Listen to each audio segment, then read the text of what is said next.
Hello, everybody, and welcome to Zunyaberry Designs. My name is Liz. If you are new here, thank you so much for joining me.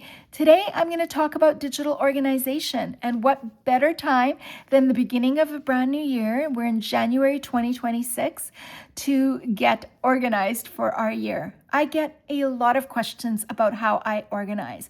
And so today I'm going to share with you some of the strategies I use to improve my organization. Now, getting organized is not a passive thing. It is definitely something that you have to think about, to set up, and to follow through. So you need to make time for it, and you need to view it as a habit that you want to create. And sometimes when we are trying to create a habit, we will have a little checklist to keep us on track. So typically on a monthly planner, in my monthly planner, I will have organizing, whatever organizational sections I want to organize, as a checklist for myself. Now, having said all of that, sometimes life will throw us off the bandwagon of organization, but it will be much easier to get on and stay organized when you already have some things in place. So I'm going to share with you how I organize from purchasing a digital planning product to organizing my files app to be successful, to easily find things. And then in the next video, I'm going to show you how I organize in Noteful, and more specifically, how I'm setting up my planner using the Noteful tools and how I'm staying organized in planning. Okay, so for most of us, I think we pick up our digital planning items like stickers and planners and inserts and etc. from Etsy, and you can go back into your downloads on Etsy and find all the things that you've purchased by scrolling through, but it doesn't really have a system where you can organize by designer. And so I have people coming to me and asking me, do I have a list of all of my products that they could check off so they're not buying twice? And I've been guilty of buying twice and sometimes 3 times a knitting pattern because I loved it so much and I forgot that I had purchased it. And so there are strategies that you can do to keep on top of it. You can just have literally a pen and paper, a paper for each designer, and as you purchase something, write it down, the date you purchased it, maybe the amount, and you're good to go. The next time you're on that designer's page and you want to purchase something, you can quickly pick up your paper and see, did I purchase it or not? You can also create something fancier like an Excel spreadsheet if you want to.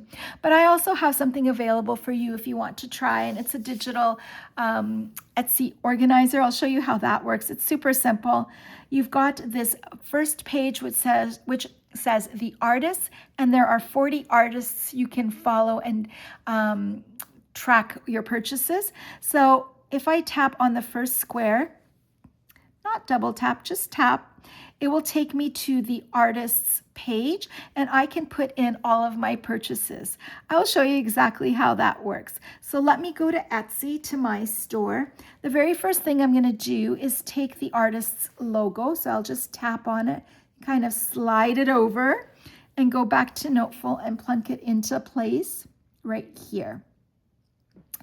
And then I like to put the artist's name underneath and actually link it to the Etsy store. So let me show you how that works.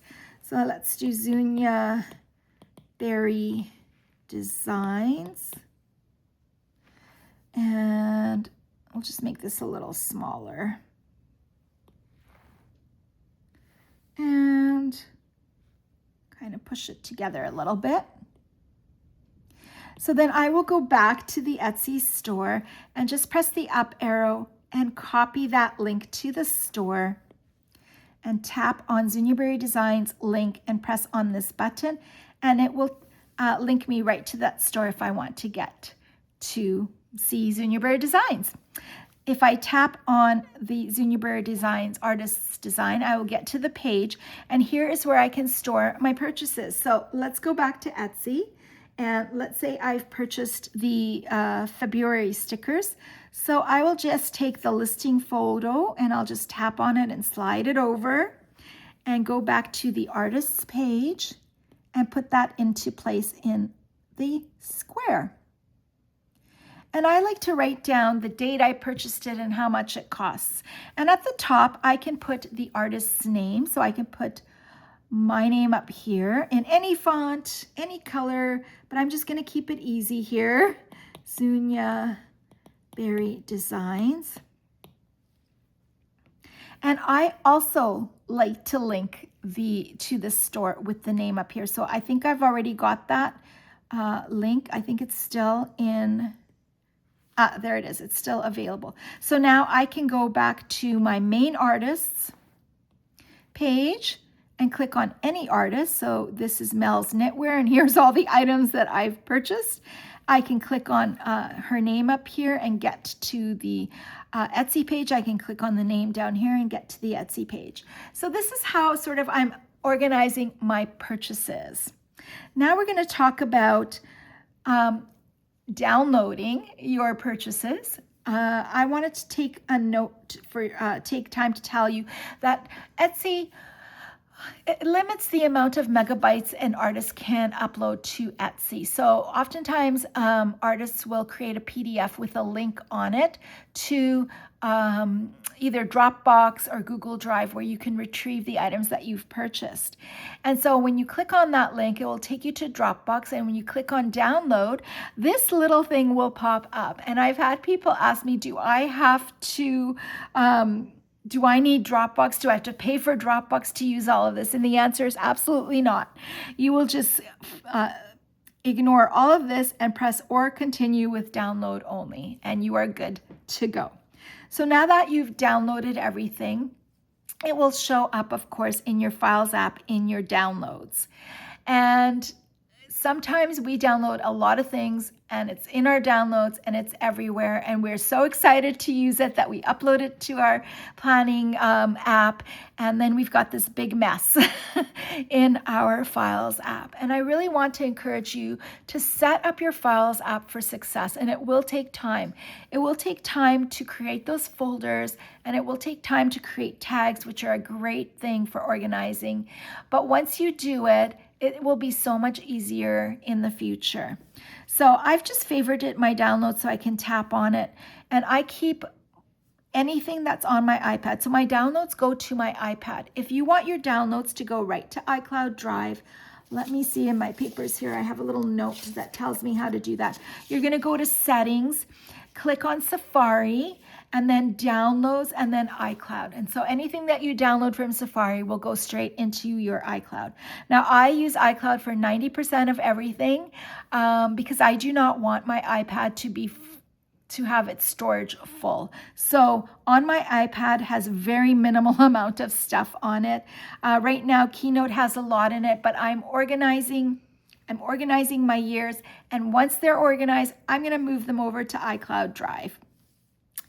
The reason I keep my downloads to come into on my iPad, it's temporary, is because I want to, of course, organize it, but I want to be able to unzip it and put it into my planner right away.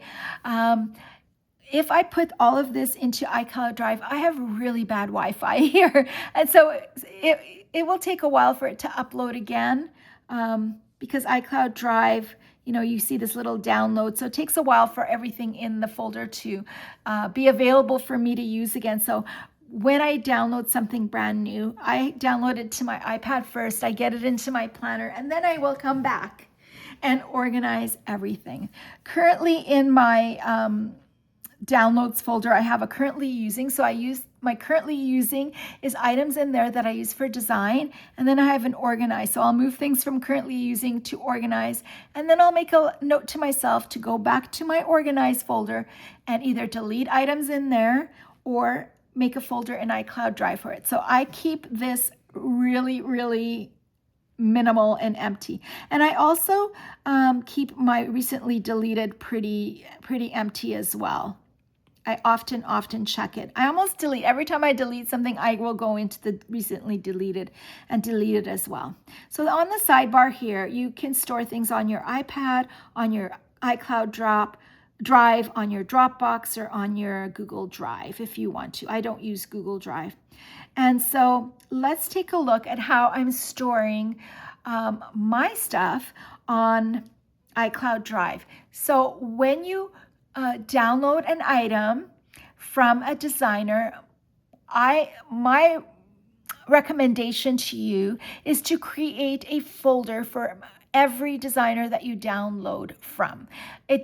It just makes it so much easier. Instead of creating a folder of stickers, just stickers, create a folder of designers.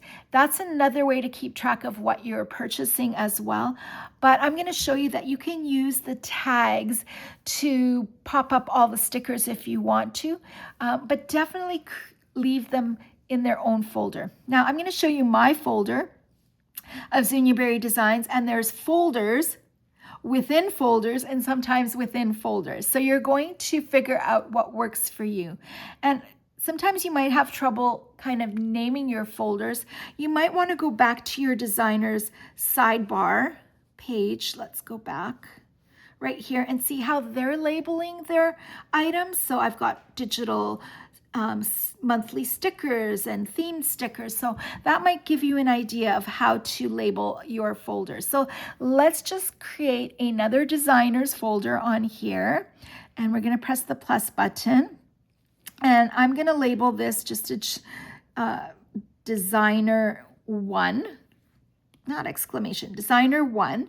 And in my iCloud drive, I like to stay super organized. So I do numbers so that all the things are in the order that I want them to be.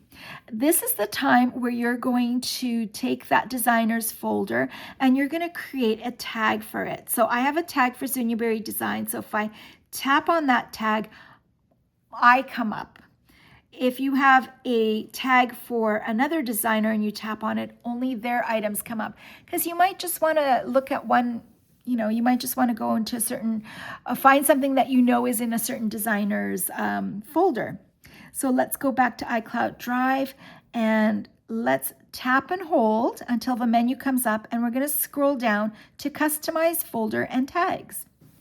Now, the tags that you create here are going to show up on the side. So these are all the ones that I've already created. And now I want to create another tag that will take me to Designer 1's folder. So I'm going to scroll to the bottom and add a new tag, and it's going to be called Designer 1, and we'll give it a color. Zunia Berry Designs is pink, so we can make this one green, and then press OK, and we can go one back and give them an emoji on their cover here, or a icon if you want to. So let's just do an icon, and there is Designer 1's folder, and you're going to open it up, and everything you've purchased from Designer 1 is going to be in here. However, you're going to have to sort it so that it makes sense to you with folders and subfolders. Now, Zunia Berry Designs has a folder called Inserts, which has subfolders in it as well. But I've tagged it, as you can see. I've created a tag for inserts. So, for example, if you go back to Designer 1 and you've purchased some inserts from them, I would start a folder, and I would make sure that the initials of the designer at least are at the beginning. So Designer 1. And we can label it inserts. If it's a specific type of inserts, you can label that as well. And now I want to tag this as inserts. So we'll tap on that and go all the way down to Customize Folder and Tags. And I've already got a tag called inserts. So all I have to do is click on it. And you will see that now you know that this inserts folder is tagged. So let's go to our tags right now and click on inserts.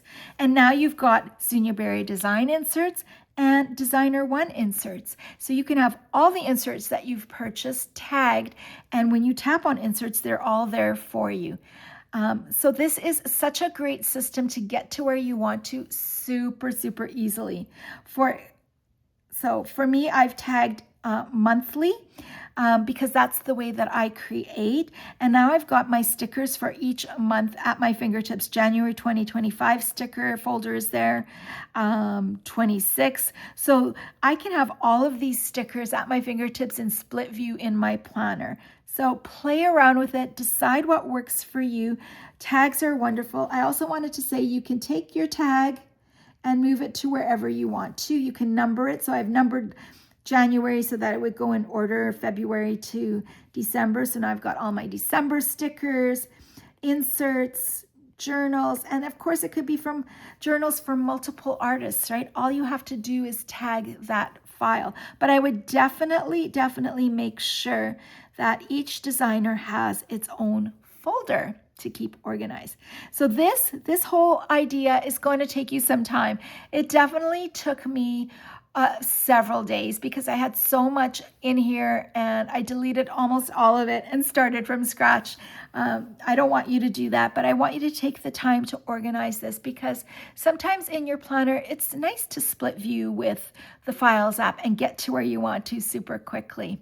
All right, so I hope you enjoyed this video and you got some nuggets, good nuggets to get you started on this journey. I'm going to let you go and organize. And in the next video, let's organize Noteful, show you how I'm doing it, some of my strategies.